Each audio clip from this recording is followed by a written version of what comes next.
My date, Jennifer, took a sip of her chardonnay and smiled at me. "You know, I feel like I've known you forever, Robert," she said. My stomach flipped. I felt the same.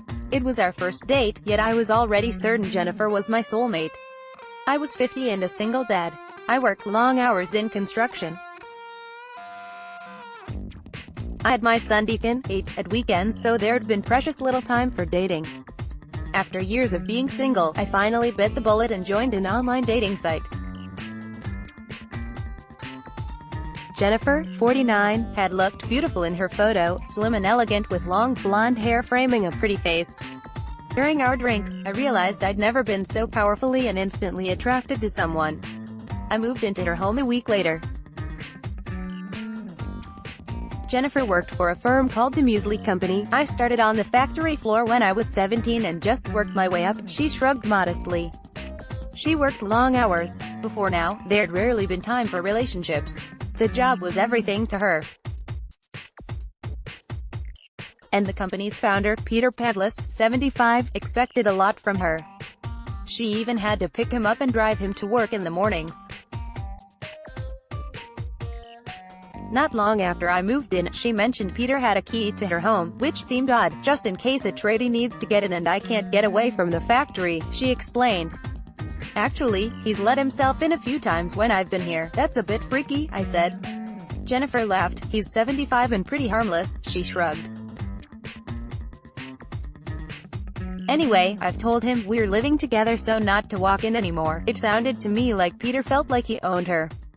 Months passed and we fell more and more in love. I introduced her to Deakon, who was a bit shy at first, but warmed to Jennifer quickly.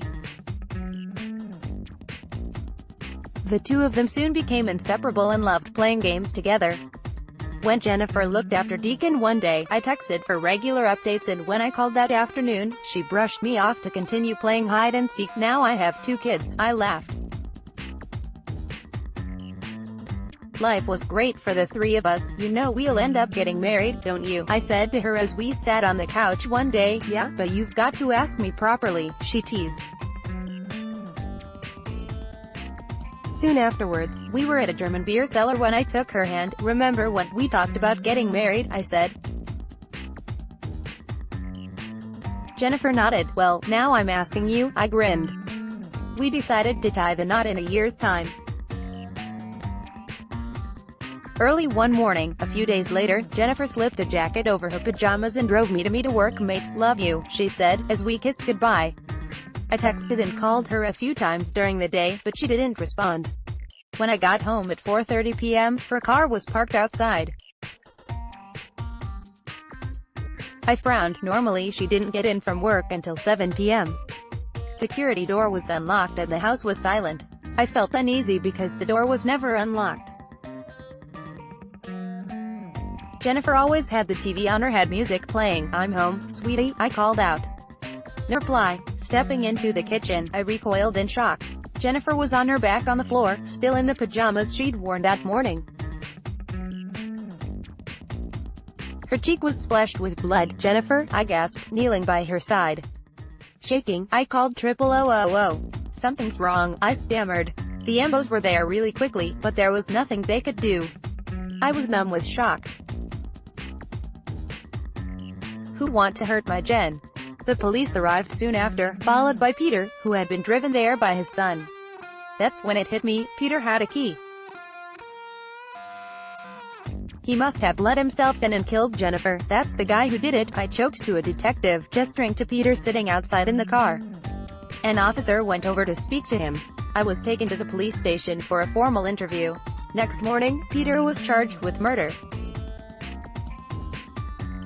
I was told that soon after she'd dropped me off, he'd turned up at her home and stabbed her to death. Police couldn't say exactly why, but some of Jennifer's colleagues speculated that there had been an argument about a botched shipment to China.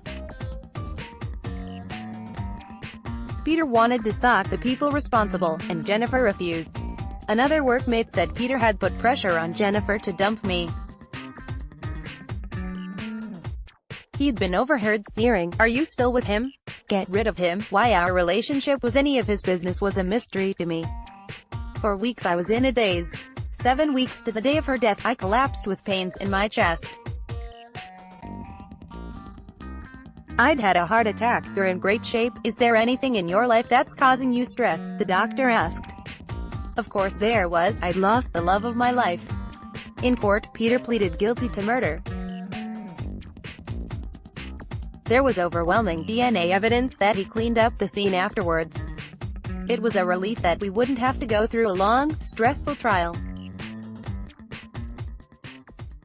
But at the next hearing, his lawyer said Peter had admitted to murdering Jennifer, but argued that he suffered from dementia to try to get a shorter sentence. It was sick. How could a dementia sufferer drive to someone's home, murder them, clean up afterwards and then drive away?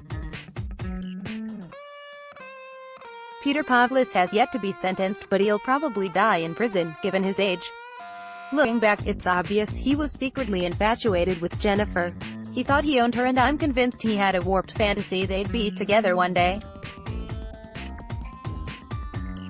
But when we got engaged, he had realized it would never happen. Jennifer and I should have been happily married by now.